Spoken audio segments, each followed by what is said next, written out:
to the hottest man show in the world. It's I, John Dean, Canika, aka Dude, and Too Much Podcast. Good afternoon, my love. hello. How are you? I'm doing well, and yourself? Oh, recovering from a little bug. What's crazy is that it's going in and out. Like when we went to the tournament today, I felt like I got real cold. And then I got this chill, like I hadn't gotten rid of it. So I put the mask on, but I'm okay. For the most part, I feel better. You know, I be feeling some kind of way about people and they don't feel well and they go places and they just be all open mouthed.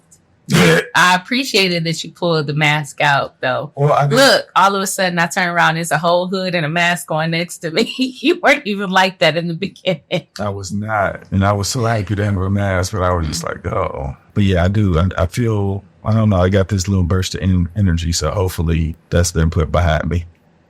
I hope so. How you doing? I'm fine. I am. How was your week? Is it unremarkable? It's nothing really to write home about. Nothing really. I don't know. What's been the highlight of your week? Well, I left work early because I wasn't feeling well. Oh, okay. So that was the highlight? Yeah. I was looking forward to like kids not coming to school on Friday so I could get some work done, but I was sick.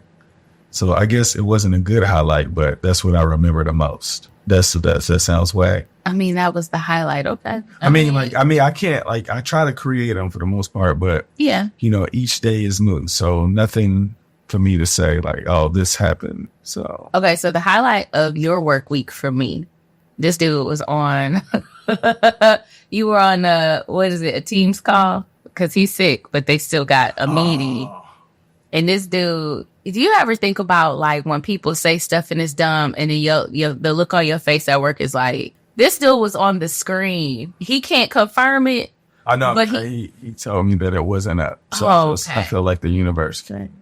Hey, the fear was some of the coworkers were saying stuff that didn't make any sense. Please show the faces that you make it. I was just like, look, check this out. It was something that was said, and I was like, and then I just looked up at my screen and behind it where I could see the board because I'm in this Teams meeting. And I was just like, oh, my God, can they see my face? Look, if they could, I know them little hands that were up, they went down. They were like, I'm not making a comment so that Mr. Lewis can make a face. So and how dumb it is. I wouldn't say they were dumb. I just thought that there were a lot of responses that they didn't have enough information on. Like I was responding as if they had all of my information. Yeah. You know, like I have way more experience than a lot of people and I don't put that into account when I hear people responses. Like I have a lot of experience and if I don't give them grace, it's not fair to them and that's the reason why I was scared that they were seeing my facial expressions because I have not matured enough to control to say, hey, I'm blessed that I have all these experiences. Everybody don't have those. So it's more so like, I don't want people to think I'm fake. You know, I really want them to trail, you know, but sometimes I forget that I've done so much that, you know, I have a little more information. So everybody don't have it. That's true. Yeah. So I don't want to say it was dumb. Yeah. I really feel that way. It was just, it definitely looked like my face looked like, why, you know, the way that why are you talking? Why are you? And that wasn't fair. That wasn't fair. And I do want you guys to know this. I really mean that from the bottom of my heart. Like it was not fair. And because I would want somebody to give me some grace just because you've had these experiences. I mean, like if I had those, you think I would have said that? Right.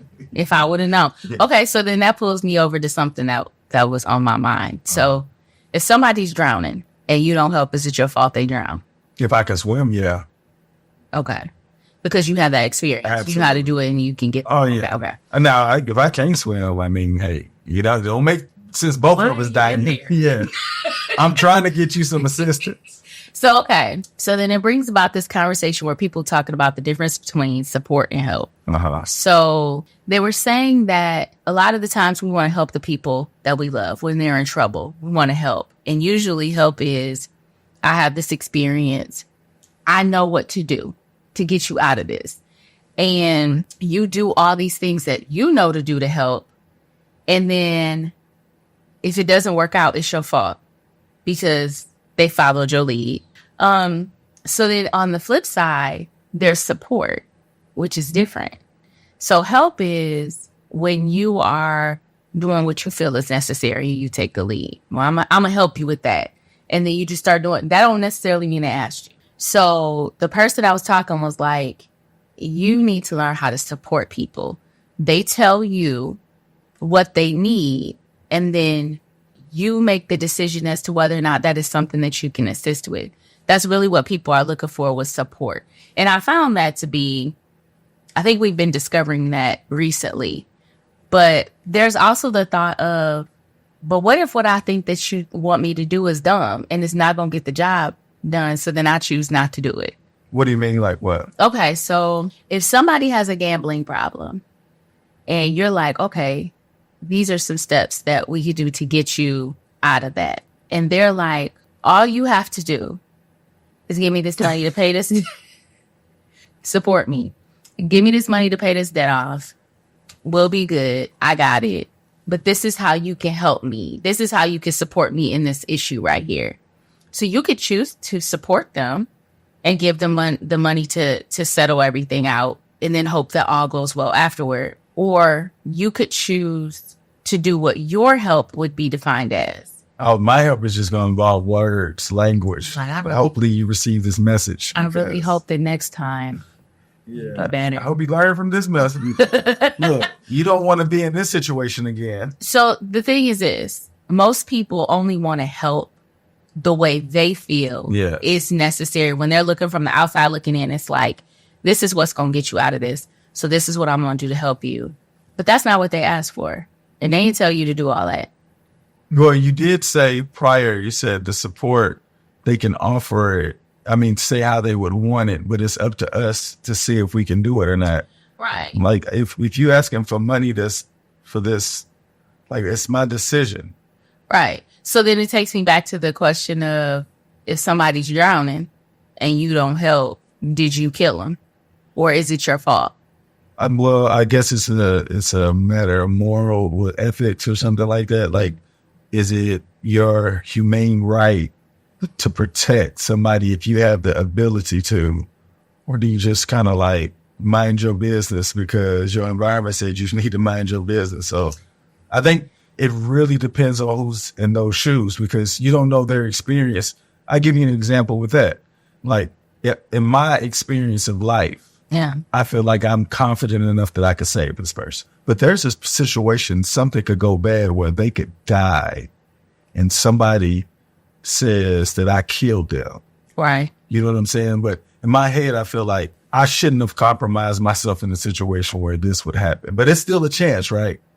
So I still feel like I would help this person if I could. But what if Are we helping defining as doing it the way we want to do it? Correct. Okay. Because let's say if I had an experience where I saw somebody help somebody and they didn't want the help. I was like, and I minded my business. Mm-hmm. If you had that experience, you probably would just mind your business because you're like, I am not helping anybody I don't know because strangers treat people really bad. That's true. So it's just depends, you know what I'm saying? So I can't say like, if you're a police officer or you're a service worker, I think, you got to accept that kind of responsibility. I know your business hours or whatever, but it's a different type of responsibility you have in your professional career that I feel like you just have that on if you can help. So speaking day to day, we have one another, we have other family members, we have children. Are you helping or are you supporting? Is it that easy to say I'm helping or I'm supporting? I feel like kids, they don't know what help or support is. So you just don't help. Yes. You have to guide it. Correct. And I believe if they have enough information or enough skill set to be able to do something, then you can support them because they'll be able to tell you what they need.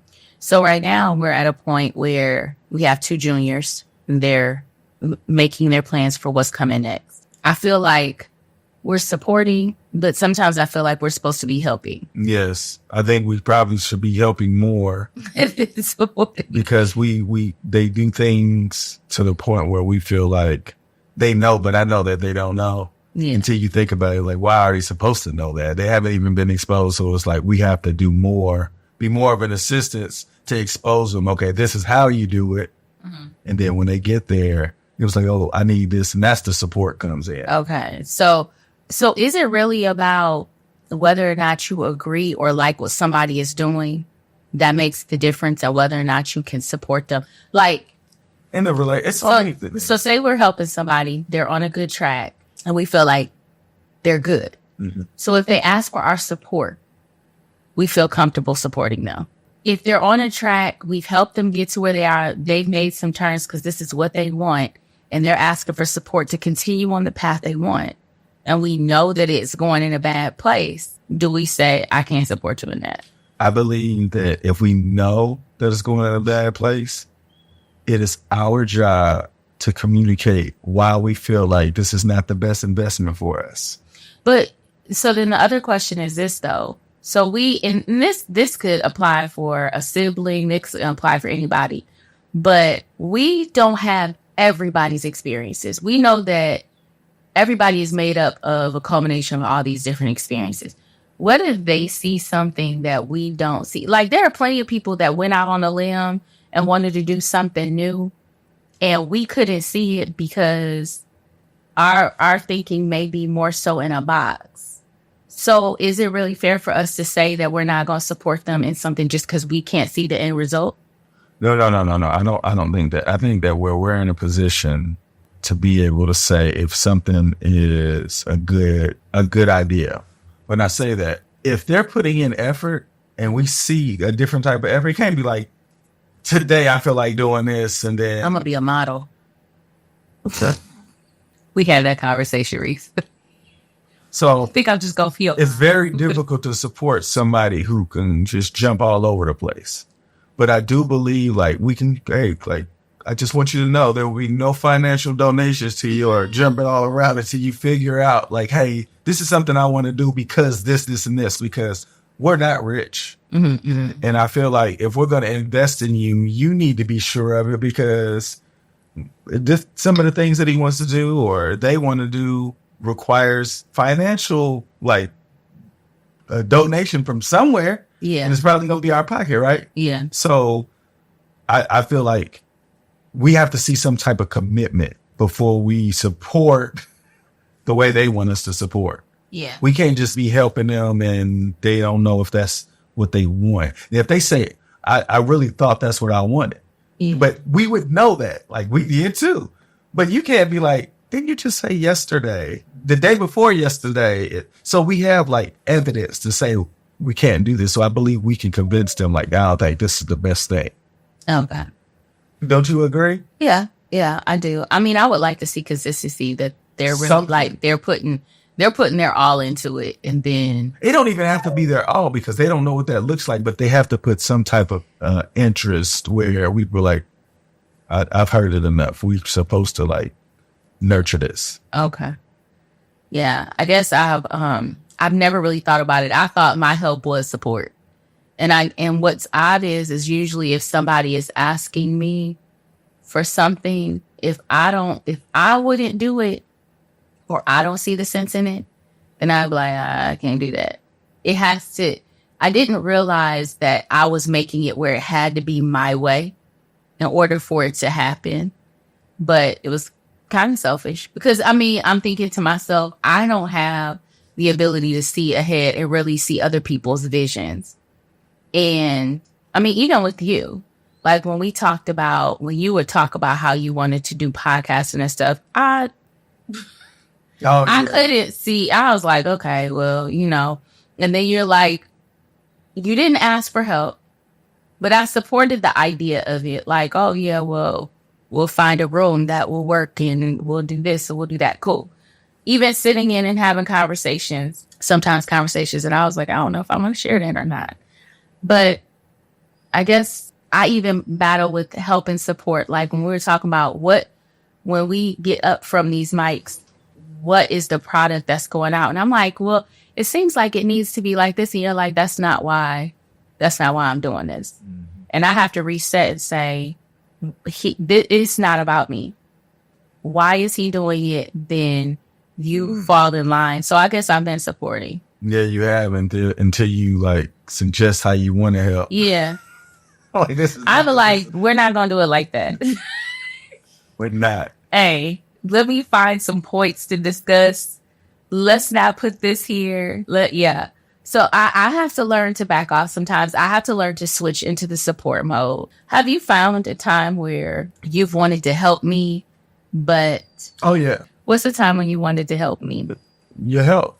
Absolutely. Yeah, I noticed that my ideas, you didn't follow any of them. You didn't want it was, and I didn't even know how to do it. I kind of like just waited for you because I felt like if I just kept leading by example, by doing what I do, and you saw my body stayed the same. It was like, man, I think John, I was like, at some point, she's gonna be like, you know what, I probably need to work a little harder. And I felt like over the course of time, he was like, got more interested in it. Mm-hmm. When you became more interested in it, it was a lot easier for me to talk about it. Because before, when I talked about it, it just sounded like you need to do this. And I'm sorry. I was learning how to communicate and I'm still learning. You told me to get rid of bread.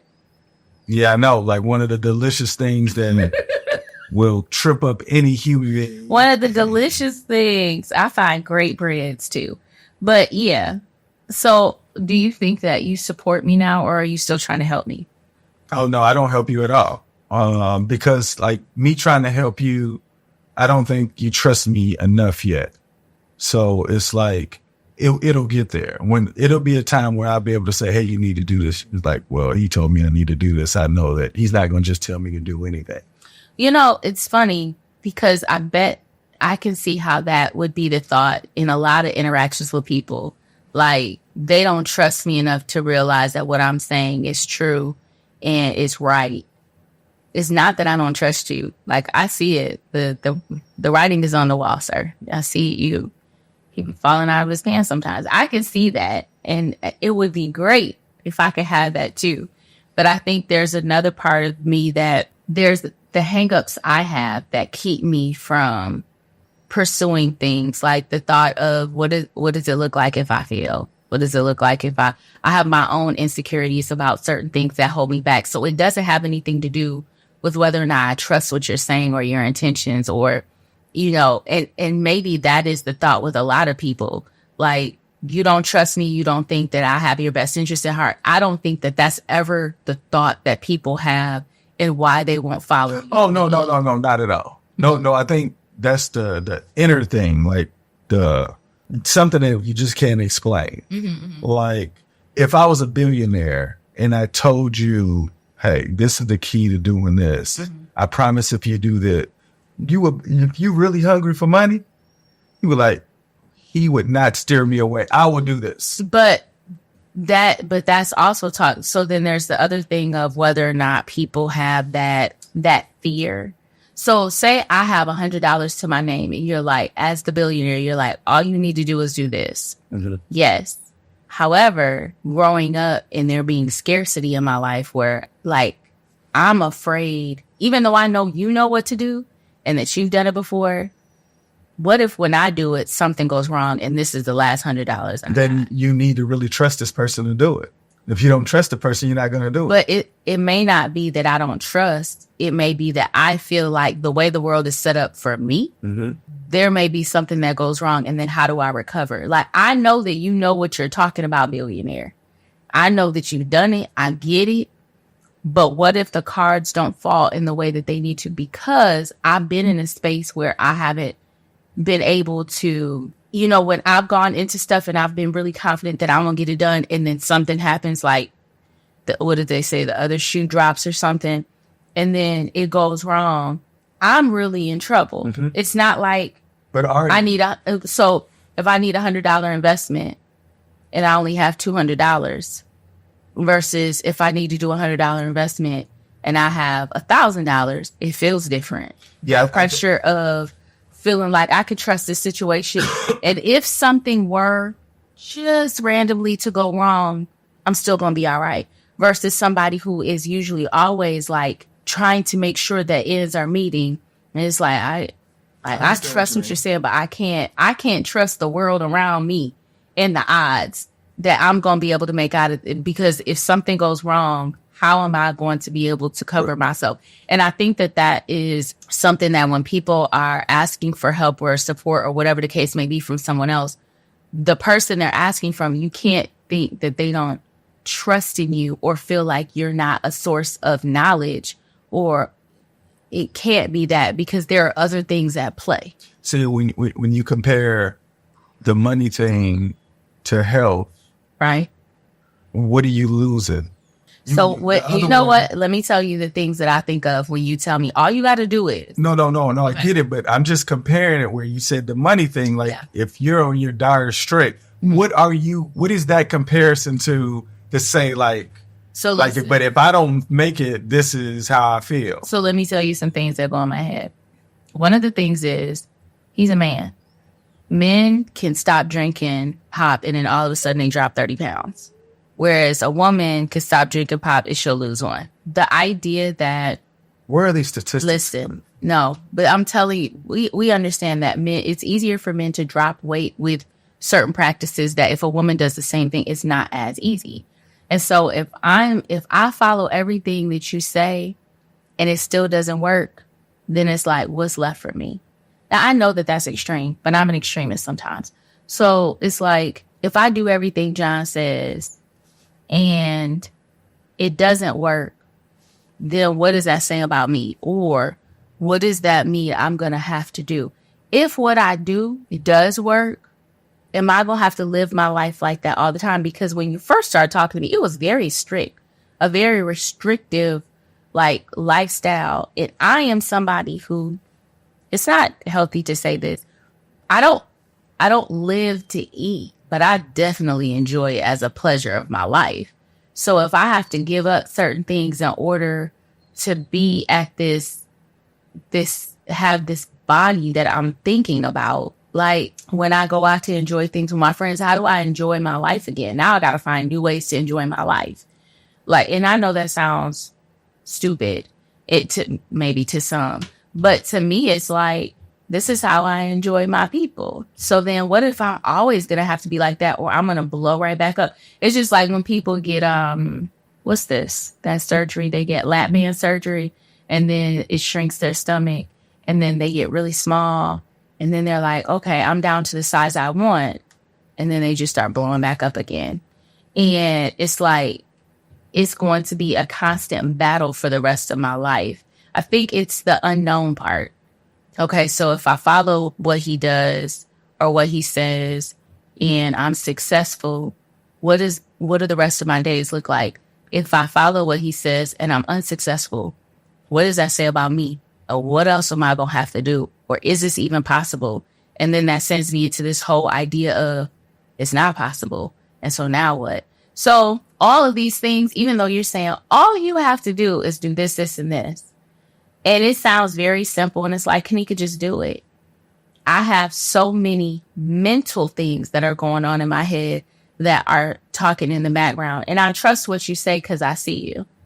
But I have to sit there and say to myself, okay, I need to know, like, what does it look like? Like one of my friends, my best friend, she's worked out. She'll work out 2 times a day. She works out all the time. Her body is beautiful, but there are times, I mean, we're getting older. And so her shape is not as loving.